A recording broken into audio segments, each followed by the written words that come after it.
Hello friends, welcome to Thenmozhi vlogs. இப்போது மார்க்கெட்டில் பார்த்திங்கன்னா தக்காளி விலை ரொம்பவே கம்மியாக இருக்குது. 10 ரூபா, 15 ரூபா, 20 ரூபா அப்படின்னு சைஸுக்கு தகுந்த மாதிரி விற்பனை ஆகிட்டு இருக்குதுங்க. நீங்கள் நிறைய தக்காளி சாப்பாடு, தக்காளி ஊறுகாய், தக்காளி தொக்கு, தக்காளியில் என்ன சாஸு, இது என்னென்னலாம் செய்ய முடியுமோ அதை எல்லாமே செஞ்சுக்கலாம். ப்ரிசர்வ் பண்ணிவே வச்சுக்கலாம். அப்படி நான் இன்றைக்கி செஞ்ச வேலை தான் ஒன்றுங்க. நான் ஒரு 1.5 கிலோ அளவுக்கு தக்காளி எடுத்திருக்கேன். இது கொஞ்சம் நார்மல் சைஸு 10 ரூபா ரேட்டுக்கு வாங்கினேங்க. இது எல்லாத்தையுமே பழத்தை பார்த்திங்கனாலே தெரிஞ்சிருக்கும். ஒரு குட்டி சைஸ் தான் பழம். இது எல்லாத்தையுமே நான் நல்லா 2 முறை கழுவிட்டு அதை அப்படியே எடுத்து ஈரம் இல்லாமல் துணி வச்சு நல்லா துடைச்சிட்டேங்க. இது எதுக்காக யூஸ் பண்ண போகிறோம் அப்படின்னு பார்த்திங்கன்னா, இன்றைக்கி தக்காளி வத்தல் போடலாம் அப்படின்னு சொல்லிட்டு எடுத்தேங்க.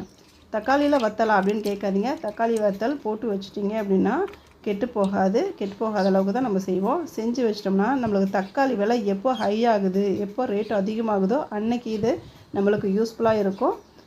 அதனால் நீங்கள் இந்த டிப்ஸை ஃபாலோ பண்ணி நீங்களும் வீட்டில் தக்காளி வத்தல் போட்டு வைங்க. தக்காளியை வாஷ் பண்ணி அதை துடைச்சிட்டுங்க.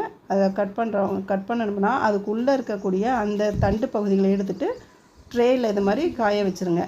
காய வைக்கும் போது தூள் உப்பை நல்லா கலக்கி விட்டு காய வேணுங்க. ஒரு 4 நாள் ஆச்சு எனக்கு காயறதுக்கு. அப்பப்போ ஒரு ஸ்பூன் வச்சு லைட்டாக அந்த கிளறி விட்டு லைட்டாக உப்பு தூவிட்டே இருங்க. ஒரு 4 நாளும் இதே மாதிரி தான் வேலை பார்த்தேன். ஒரு 4 அல்லது 5 நாளுக்குள்ளார இந்த அளவுக்கு நல்லா முறுமுறுன்னு கையில் உடைச்சா படக்குன்னு உடையிற அளவுக்கு சத்தத்தோடு வர மாதிரி வந்துடுங்க. அதை எடுத்து நீங்கள் ஒரு டைட் கண்டெய்னரில் போட்டு ஸ்டோர் பண்ணிக்கோங்க. இதை பவுடராக அரைச்சிட்டு கூட நீங்கள் தக்காளி சூப் வைக்கிறதுக்கு அந்த மாதிரி பயன்படுத்தலாம்.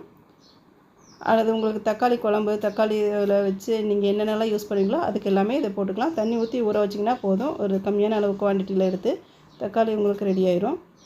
இந்த வீடியோ கண்டிப்பாக உங்களுக்கு யூஸ்ஃபுல்லாக இருந்திருக்கும். யூஸ்ஃபுல்லாக இருந்தால் கமெண்ட் பாக்ஸில் கமெண்ட் பண்ணுங்கள். தேங்க்ஸ் ஃபார் வாட்சிங்.